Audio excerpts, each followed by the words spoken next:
आज की इस वीडियो में आप सभी लोगों का वेलकम है। आज का हम लोगों का जो टॉपिक है वह है एंजाइम्स। एंजाइम की अगर हम बात किया जाए तो सबसे पहले जैसे एंजाइम का नाम आपको आता भी है वैसे हमारे पास एक डिफरेंस आ जाता भी है कि जितने भी आपको लिविंग और नॉन लिविंग बीइंग हैं उनके बीच के जो मेन जो डिफरेंस है उसमें आपको एंजाइम ही आता है। क्यों?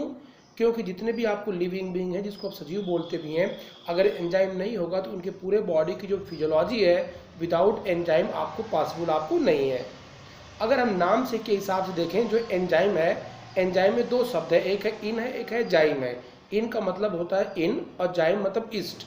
और ईस्ट अगर आपको जानकारी होगी तो यह एक यूनिसेलुलर आपको एल्गा यूनिसेलुलर आपको फंजाई है।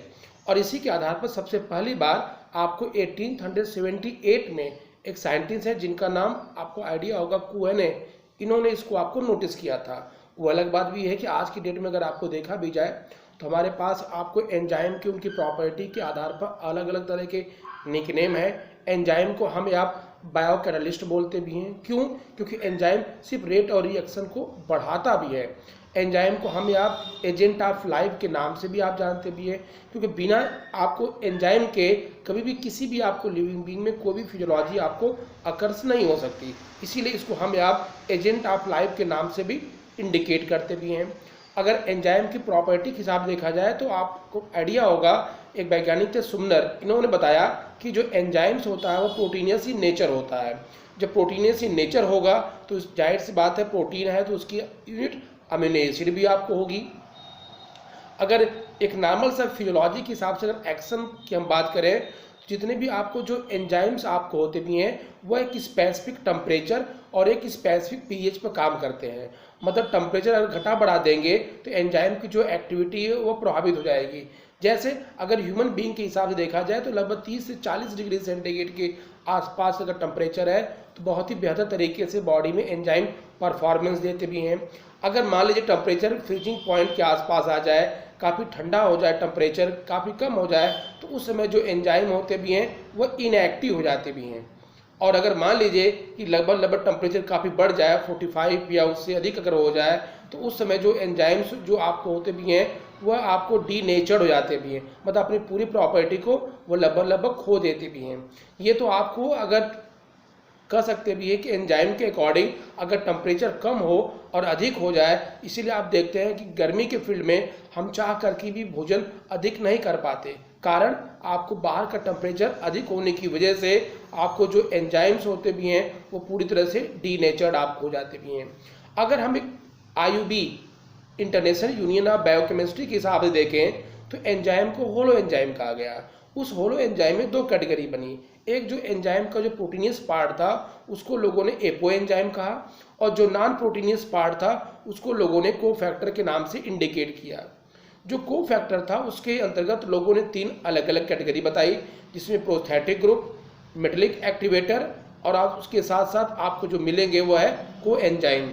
को एंजाइम जो पाए जाते हैं भी मोस्टली जितने विटामिन बी कॉम्प्लेक्स है, चाहे उसमें नियासिन को ले लीजिए, चाहे फोलिक एसिड को ले लीजिए, चाहे साइनोकोबालामाइन को ले लीजिए, ये सभी को एंजाइम की तरह बिहेव करते भी हैं। और उसी में एक मिलेगा मेटल एक्टिवेटर। जितने भी आप आयन देखते होंगे, कभी फिजियोलॉजी आप देखिए तो फिजियोलॉजी में रेट ऑफ रिएक्शन को बैलेंस करने के लिए आपको आयन पाए जाते हैं। जैसे मैग्नीशियम आयन को ले लीजिए, जैसे कैल्शियम आयन को ले लीजिए, जैसे आपको हीमोग्लोबिन में आपको या फीक को ले लीजिए। यह सब एक मेटल एक्टिवेटर है जो कहीं ना कहीं होलो एंजाइम के पार्ट है। अगर हम सीधे एंजाइम की मैकेनिज्म के हिसाब से बात करें कि एंजाइम कैसे काम करता भी है तो उसको ले करके मैथमेटिक्स के हिसाब से एक वैज्ञानिक हैं जिनका नाम आपने नोटिस किया होगा, मैकलिस मेंटन। इन्होंने आपको 1913 में एक एंजाइम किसी सबस्ट्रेट के साथ कैसे काम करता भी है। जैसे आपको जानकारी होनी चाहिए कि दुनिया में कभी भी कोई भी चीज़ आपको 100 to 100% परफॉर्मेंस में नहीं आती है, ऐसा साइंस का मानना भी है।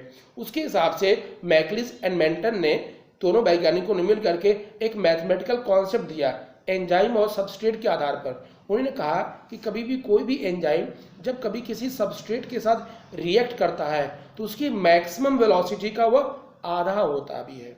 कहने का सीधे सीधे मतलब यही है कि अगर मान लीजिए कभी किसी की क्षमता अगर 100% जाने की है तो 50% तक की कंडीशन को फॉलो करता भी है, जिसको हम आप मैकलिस मेंटन कांस्टेंट को कहीं न कहीं हम Km वैल्यू के नाम से आप जानते हैं, जिसके आधार पर फार्मूला जो बना V मैक्सिमम अपान Km प्लस यस के नाम से हम इंडिकेट करते भी हैं। अधिकतर जो स्टूडेंट होते हैं मैकलिस मेंटन कांस्टेंट को लेकर बहुत ही कंफ्यूज रहते हैं। ध्यान रखिएगा, मैकलिस मेंटन कांस्टेंट ने यही दुनिया के सामने रखा कि कभी भी कोई भी एंजाइम जब कभी किसी सबस्ट्रेट के साथ रिएक्ट करता है तो उसकी मैक्सिमम जो क्षमता होती है उस मैक्सिमम क्षमता का वह आधा ही रिएक्ट कर पाता भी है, हाफ पॉइंट। इसी को ही हम आप Km वैल्यू के नाम से आप जानते भी हैं। अगर थ्योरेटिकल कॉन्सेप्ट के हिसाब से देखा भी जाए तो हमारे पास एक एंजाइम जब कभी किसी सबस्ट्रेट से रिएक्ट करता है तो दो तरह की थियोरी आपके सामने आई, जिसको हम आप लॉक एंड की थियोरी, जो कि आपको एमिल फिशर ने 1894 में दिया, और जो दूसरी जो थियोरी जो आज की डेट में आपको अप्लाइड है मानी जाती है, जिसको हम आप कहीं न कहीं इंड्यूस फिट थियोरी, जिसको देने वाले वैज्ञानिक का नाम कोसलर, जो इन्होंने 1959 में दिया। जो लॉक एंड की थियोरी है नाम से क्लियर है, ताला चाबी थियोरी। जैसे इसमें एंजाइम और सबस्ट्रेट में एक्टिव साइट को प्रायोरिटी दी गई है। एक्टिव साइट का मतलब होता है मैक्सिमम एफिनिटी। जाहिर सी बात है, दुनिया में कोई भी चीज़ वहाँ पर सबसे अधिक परफॉर्मेंस देती है जहाँ पर उसका रिएक्टिव पॉइंट ज़्यादा होता है या बेहतर कंडीशन होती है। इसको साइंस में हम आप उसको एक्टिव साइट के नाम से आप इंडिकेट किया गया भी है।